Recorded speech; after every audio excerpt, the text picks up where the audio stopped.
Iran, Israel, the United States.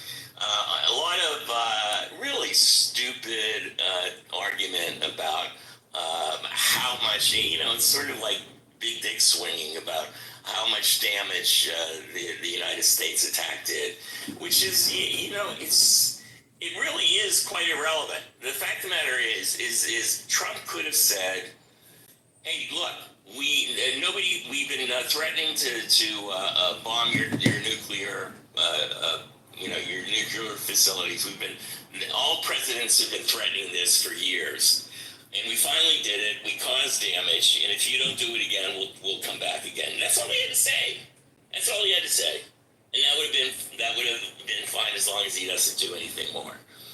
But no, he has to make a big deal because he's a big baby to say, "Oh no, we got rid of everything. It's all done."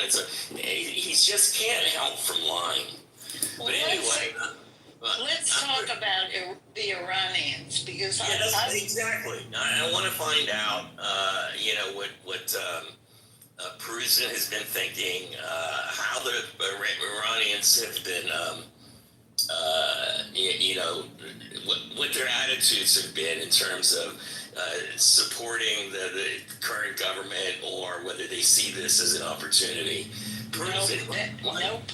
Can I just tell you that yesterday I heard Zateo on Substack had two Iranian experts on. One runs something called the Iran Podcast, and then there's another one that's an NGO person.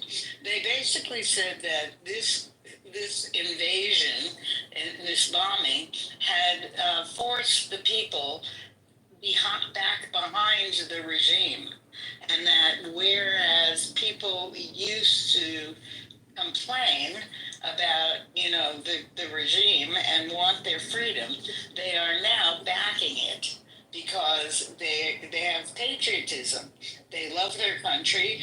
They have a sense of their country being 2,200, being a country for 2,200 years, I think they said, not like any of the other Middle Eastern countries or Arab states. And they feel that their country has much more to offer, and that when the United States comes in and thinks that it needs help, all they do is scare the shit out of the people and throw them behind the regime. Yeah, that sounds about right. Just a real quick housekeeping thing. We still have that asshole John Kidover doing the recording, so I just want we want to ignore him, but I also feel it's fair that everybody needs to be aware that he's recording in the room. He has the two anonymous things in the audience. I'm gonna find his profile and YouTube profile. So everybody, if you see it and it bothers you, we have a campaign to get him kicked out of Clubhouse and also to get him kicked out of YouTube.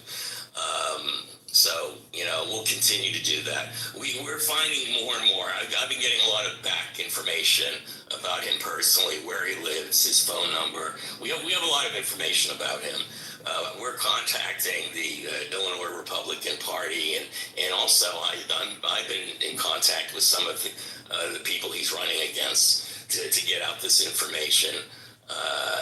We got to stop this. He's a real pain in the ass. Anyway, I don't want to give him any more time. But if anybody does have more personal information about him, let's get it out there and start spreading it. We're going to get this guy doxed and out of here. All right. Enough. You heard it. Where were we? We were going to... Oh, yeah, prison. It's your turn. My dear...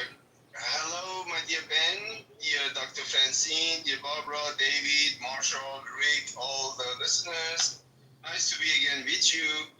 And I want to start, if you like, because I think that you're interested to hear that.